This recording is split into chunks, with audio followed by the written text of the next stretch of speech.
He built the foundation of modern American defense. He oversaw the birth of the Pentagon, the U.S. Air Force, and the National Security Council. But his career ended in mystery, paranoia, and tragedy. Was he a Cold War visionary? Or was he a victim of the very system he helped create? Today on the JQA Treatment, we explore James Forrestal's rise from Wall Street to the highest levels of American military power, his role as the first Secretary of Defense, and the events that led to his shocking and tragic death. Before James Forrestal was the most powerful civilian in the U.S. military, he was something else entirely. A Wall Street banker. A money man. Born in 1892, Forrestal climbed the ranks in finance, becoming a managing partner at the powerful investment bank, Dillon Read & Company. He was a self-made man, fiercely private and deeply ambitious. During Franklin D. Roosevelt's presidency, Forrestal was tapped in 1940 to serve as an Undersecretary of the Navy, bringing his business acumen to military logistics. His job? Massively expand U.S. naval production in preparation for war. He got his first taste of power during World War II. He helped coordinate wartime industrial production, making sure U.S. forces had the ships, planes, and resources they needed. As the war escalated, Forrestal became Secretary of the Navy in 1944, overseeing America's naval supremacy in the Pacific.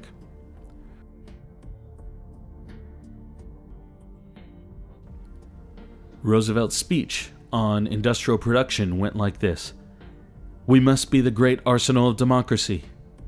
It's short but sweet. Now, supporters argue that he was exactly the kind of civilian needed to modernize war. He understood that industrial capacity wins conflicts, and that he brought discipline and coordination to chaos. But some of Forrestal's critics argue that he viewed global politics too mechanically. He imported Cold War logic before the Cold War fully existed. His financial worldview made him distrustful and rigid. Unlike Kissinger that we talked about a couple weeks ago, Forrestal wasn't cynical. He was earnest, and that mattered later. This wasn't a man chasing power. This was a man preparing for disaster. With World War II over, a new challenge emerged: the Cold War that he had been prepping for.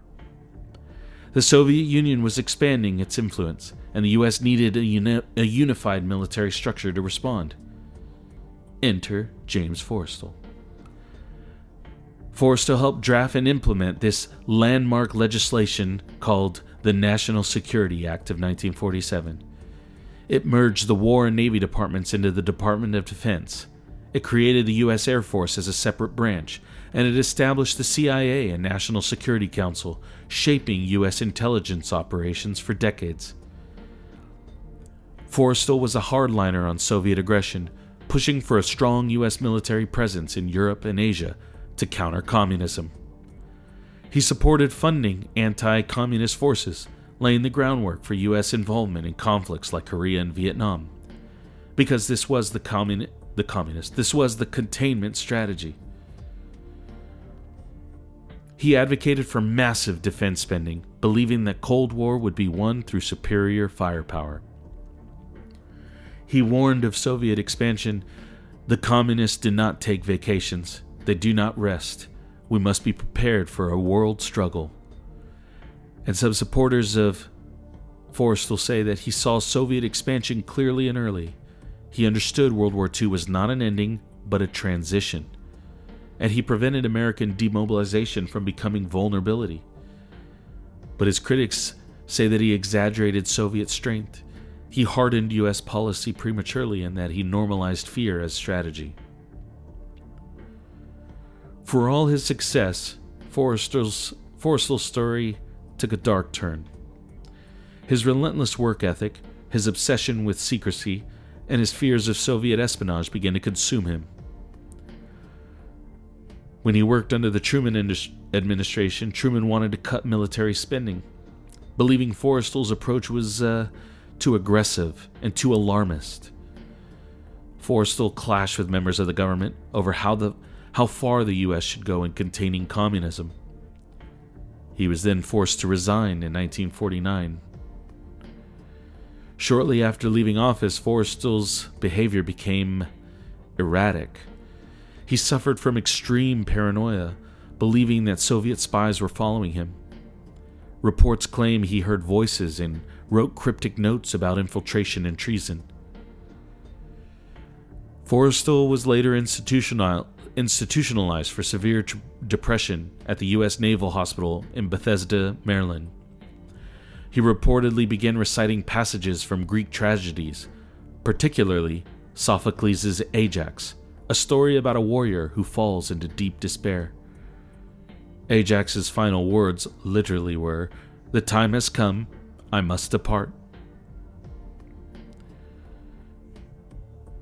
Now, he worked constantly. He distrusted nearly everyone around him. He took political defeat personally, and he internalized a lot of these global threats as personal failure, and that weighed heavy on him. Some people think that Truman sidelined him unfairly, and that he was punished for being too early, not too wrong. The pressure placed on him was just inhumane. But his paranoia did cross into instability, and he lost sight of the goals. He lost perspective. He could not adapt when policy shifted. And more importantly, no serious historian disputes that Forrestal was mentally unwell by 1949. The debate, though, is why. Why was he mentally unwell? On May 22, 1949, James Forrestal, with all of his accomplishments, with all the pressure, was found dead after falling from the 16th floor of Bethesda Naval Hospital. Officially ruled a suicide, his death remains shrouded in mystery. The official explanation is that Forrestal was suffering from paranoia and depression, and so he jumped from the hospital window in a moment of despair.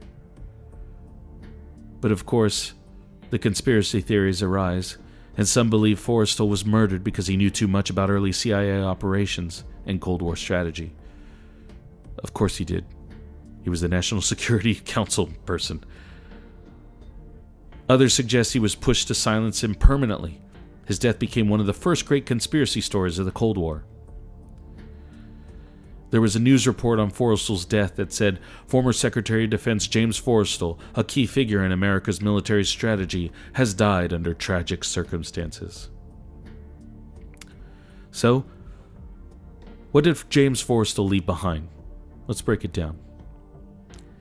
He did help create the modern Department of Defense, helped shape Cold War policy emphasizing U.S. strength, pushed for the creation of the CIA and National Security Council, and laid the foundation for American military power in the 20th century. But where his failures are is that he clashed with administrations, specifically Truman, leading to his resignation, and he overestimated Soviet strength, more times than not, fueling early Cold War tensions when maybe there didn't need to be. His tragic death raised questions about government secrecy.